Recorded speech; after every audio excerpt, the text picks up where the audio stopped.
आजच्या काळात माणसासाठी पैसा आणि आयुष्य ह्या दोन्ही गोष्टी महत्त्वाच्या आहेत. पैसा नसेल तर अनेक गरजा पूर्ण करणे कठीण होते. पण पैसा कमवण्याच्या धावपळीत आयुष्य जगायचेच राहून जाऊ नये, याची काळजी प्रत्येकाने घेतली पाहिजे. आयुष्यात पैसा हवा, कुटुंब हवे आणि त्यासोबत चांगले विचारही हवेत. या तिन्ही गोष्टींचा समतोल साधता आला तर माणूस खऱ्या अर्थाने सुखी होऊ शकतो. फक्त एकाच बाजूचा विचार करून चालणार नाही. एखाद्या व्यक्तीकडे भरपूर पैसा आहे परंतु वैचारिकता आणि माणुसकी नाही, तर त्या पैशामुळे त्याच्यात अहंकार निर्माण होऊ शकतो. तो स्वतःसाठी आणि इतरांसाठीही त्रासदायक ठरू शकतो. दुसरीकडे एखादी व्यक्ती वैचारिक आणि संवेदनशील आहे, पण पैशाची कमतरता आहे, तर सततच्या अडचणींमुळे ती तणावात राहू शकते. अशा परिस्थितीत शांत राहून परिस्थितीचा विचार करणे आणि नवे मार्ग शोधणे आवश्यक आहे. मात्र परिस्थिती बिघडली, समाजाकडून उपेक्षा झाली किंवा अपमान सहन करावा लागला आणि माणूस आतून खचला तर त्याच्या मानसिक स्वास्थ्यावरही परिणाम होऊ शकतो. म्हणूनच आर्थिक स्थैर्याबरोबर मानसिक आणि वैचारिक स्थैर्यही आवश्यक आहे. मग जगण्यासाठी नेमके काय हवे? पैसा हवा, पण पैशाबरोबर समाधानही हवे.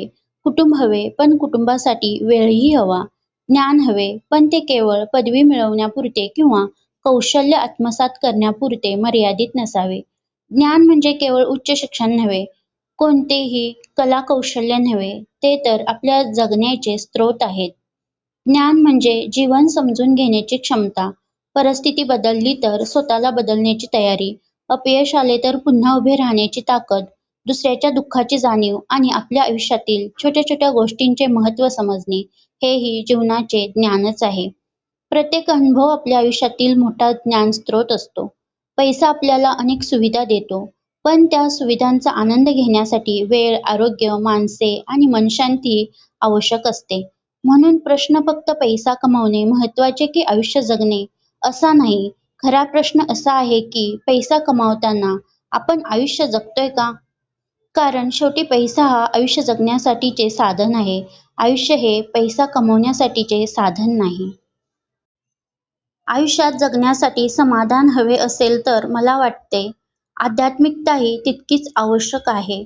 पैसा असो किंवा नसो, परंतु संकटे व संघर्ष कोणालाही चुकलेला नाही. मात्र अशा संघर्षातून बाहेर पडण्यासाठी आणि मनोबल स्थिर ठेवण्यासाठी एका अंतर्गत शक्तीची गरज असते. ही शक्ती अनेकांना ईश्वरावरील श्रद्धेतून मिळते.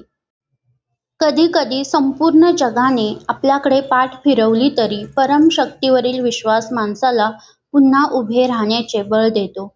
परिस्थिती लगेच बदलत नाही, समस्या लगेच संपत नाहीत, पण त्या परिस्थितीला सामोरे जाण्याची आपली ताकद वाढते. आपला विश्वासच त्यावेळी आपली सर्वात मोठी ताकद ठरतो आणि पुन्हा जगण्याची उमेद देतो.